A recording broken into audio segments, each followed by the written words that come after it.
হাতে হালুয়া রুটি, আতশবাজি আর মসজিদে মসজিদে আলোকসজ্জা। শবে বরাত বলতেই আমাদের চোখে ঠিক এই দৃশ্যগুলোই ভেসে ওঠে, তাই না? কিন্তু আপনি কি জানেন, যেখানে মক্কা মদিনা অবস্থিত সেখানে শবে বরাত ঠিক কিভাবে পালন করা হয়? আজকের ভিডিওতে আমরা জানব সৌদি আরবের শবে বরাতের একদম বাস্তব এবং অবাক করা কিছু তথ্য। প্রথমেই একটি বড় ধাক্কা দেওয়ার মতো তথ্য দিই। বাংলাদেশে যেমন শবে বরাতে সরকারি ছুটি থাকে, সৌদি আরবে কিন্তু তা নেই। সেখানে এটি আর 10টি সাধারণ দিনের মতোই একটি দিন। শপিং মল, অফিস কিংবা স্কুল সবই চলে একদম স্বাভাবিক নিয়মে। এমনকি আপনি যদি কোনো সৌদি নাগরিককে গিয়ে জিজ্ঞেস করেন যে আজকের রাত নিয়ে আপনাদের বিশেষ পরিকল্পনা কি, তবে তারা হয়তো বেশ অবাক হয়েই আপনার দিকে তাকিয়ে থাকবে। এখন প্রশ্ন হলো, কেন এই ভিন্নতা? আসলে সৌদি আরবে মূলত হাম্বলি বা সালাফি চিন্তাধারার প্রাধান্য বেশি। সেখানকার আলেমদের মতে কোরআন বা সহিহ হাদিসে 15ই শাবান কেন্দ্রিক বিশেষ কোনো ইবাদতের সুনির্দিষ্ট নির্দেশ নেই।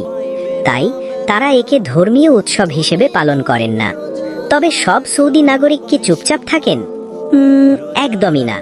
সরকারিভাবে কোনো আয়োজন না থাকলেও অনেক মানুষ ব্যক্তিগতভাবে এই রাতে নফল নামাজ পড়েন বা কোরআন তেলাওয়াত করেন। বিশেষ করে আইয়ামে বীজের নফল রোজা রাখার সুন্নাত সেখানে বেশ জনপ্রিয়।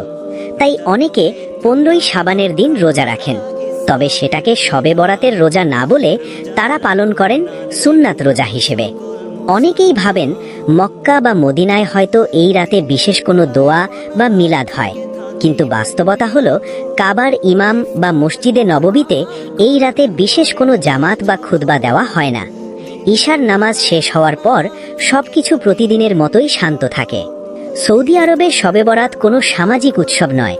সেখানে হালুয়া রুটির ঘ্রাণ নেই, নেই কোনো আতশবাজির শব্দ। সেখানে প্রাধান্য পায় নীরবতা আর ব্যক্তিগত প্রার্থনা।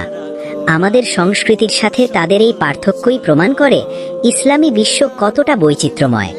আপনার কি মনে হয়, আমাদের দেশের মতো উৎসব মুখর পরিবেশ ভালো, নাকি সৌদি আরবের মতো এই শান্ত নীরবতা? আপনার মতামত কমেন্টে জানান।